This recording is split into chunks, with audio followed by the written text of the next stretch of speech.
should I like act like I love you? Oh, I don't know. Do you want to act like you love me? I'll be hard for you.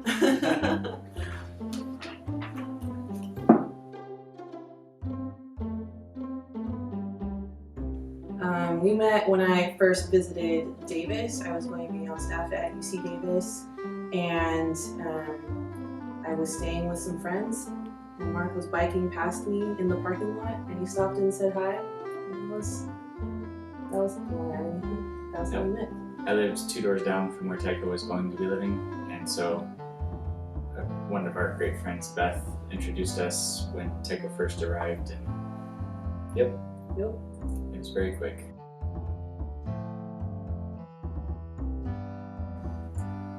The first time that I saw Taiko was actually at a crew meeting, so we were all at the meeting and they announced that this new staff person was going to be joining the following year. I was graduating the next year, but it was still really exciting. But the first impression that I had of her was just that she was really easy to get along with, and we became friends pretty much immediately. My first impression was he was the only one at Davis who was wearing a bike helmet.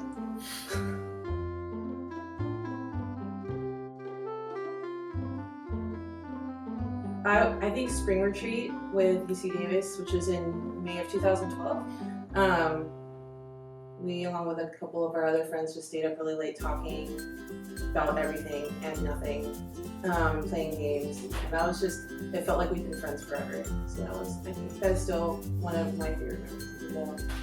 It's been a few years since then. Yeah, that was like the very first time we spent some time together. I was going to say the same thing. We basically stayed up until 4 in the morning.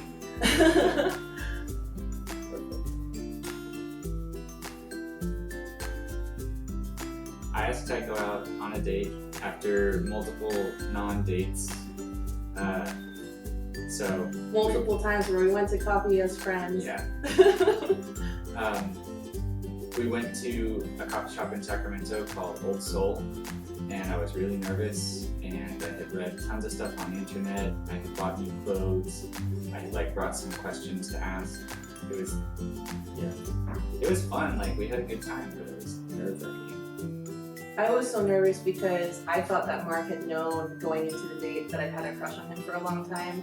So I was like, he totally has the upper hand. I'm so stressed out. And then I saw that he was shaking, and he had note cards to ask me questions about whether or not I was a dog or a cat person. And I was like, oh, I'm not stressed anymore. This is fine. And it was fun. It was meant to be. It was meant to be.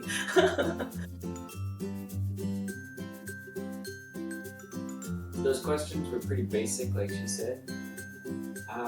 Mostly, she still was an amazing friend, and I knew that I wanted to keep dating her, but I also didn't know what I was supposed to do, or how many more dates to ask her on, or all of those things. So, yeah, they went well. I was very excited.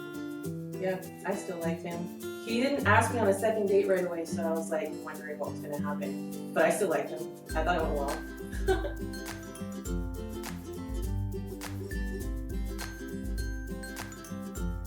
Mark is very thoughtful. He's always saying and doing things that make me feel very special and cared for. Going out of his way to serve me and other people. I was going to say, Taiko really cares very well for people in general. She loves her family a lot, even though they're really far away. And I've always been impressed by how she makes extra effort to care well for people.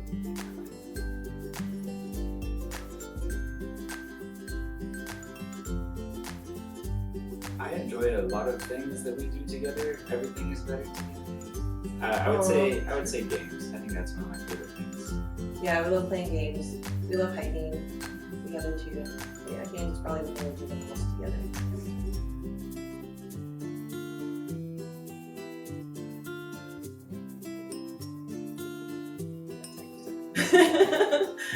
I can make macaroni and cheese. You can make pasta. Pasta. And chicken. Yep.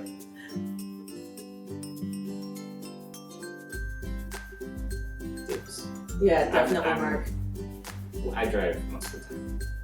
Just because. Be safer. Well,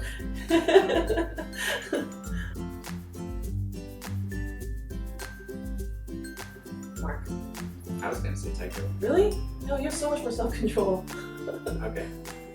Then you probably got fewer secrets than that. Yep.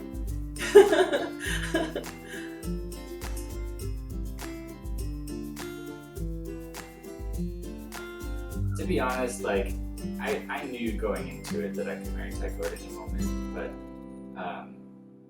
after we'd been dating for several months, she was living in Fresno and I was living in Visalia, and she would come down to visit every once in a while, and there was one night when she was going to drive back home, and I just did not want her to go. Like, I knew from that point on that I just wanted to spend the rest of my life with her, and it would be a few more months before that was possible, but I actually remember it was November of 2014, before we started dating, which is kind of awkward, I guess. But before we started dating, and I remember Mark had just moved back from South Africa. He was going through a lot of really hard stuff. And I remember after we hung out just as friends, and I just remember coming home and crying because I couldn't be there for him in the way that I wanted to be because we weren't dating, and because it would have been inappropriate to just, like, I don't know. I was just like, oh, I wish that I could be there for him and try, like, go through the hard things with him instead of being so far away and being just friends. And so I remember thinking, like, I respect this guy so much and enjoy him so much, but also, like, I would go through hard things with him. I'd be so down to go through really hard things with him.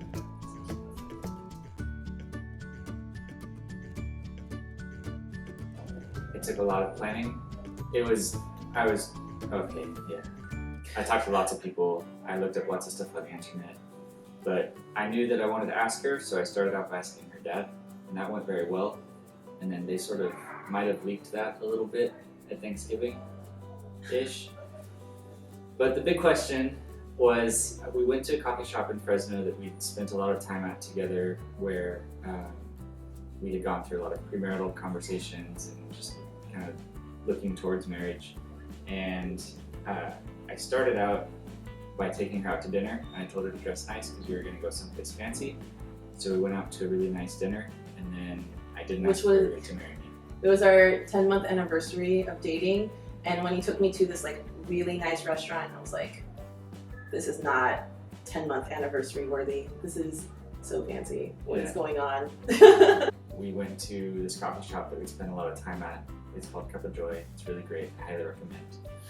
And I told her I wanted to get coffee before going to see these Christmas lights. So I convinced her to sit with me on this back patio where there was nobody else around.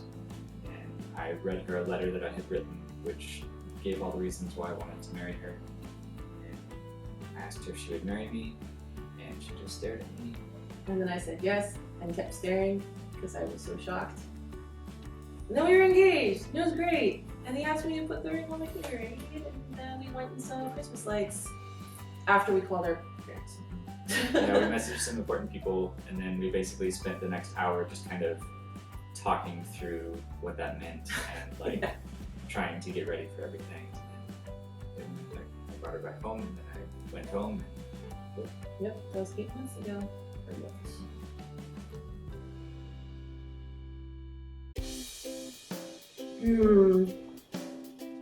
So many reasons. I was talking to somebody recently about an illustration that I'd heard that as Christians, like, everybody is kind of like a piece of sandpaper to everybody else. You sort of rough out each other's, or you smooth out each other's rough edges. And I think that has been true of our relationship. Taiko has taught me a lot about how to care for her emotionally and meet her where she's at, and also just, like, shown me so many ways that I can care better for the people in my family, our friends, and other things like that. So,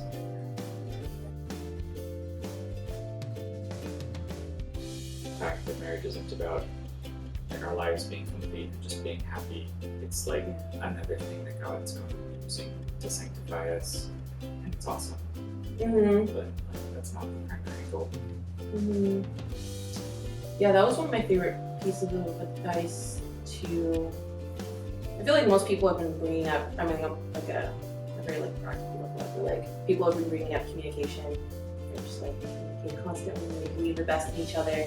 I think like one of the biggest things that I've been, because we're very different, like when I'm misunderstanding him, what do I feel the gap in our communication with? Do I feel it with trust, or do I feel it with kind of unbelief or like pessimism, cynicism? So it's like I want to always be trusting him and believing the best in him when things are tense or when I'm not fully understanding. So that was like a more practical thing. But yeah, I think that what you just said was my favorite piece of advice. We've been long distance for the entirety of our relationship, or medium distance, and I'm very excited that now we get to share a home and build a family together. And also, we've been counting down for the past 8 months, and I'm very excited to count up. To spend the rest of my life with you. And great years and sorts of adventures we will have. Me too.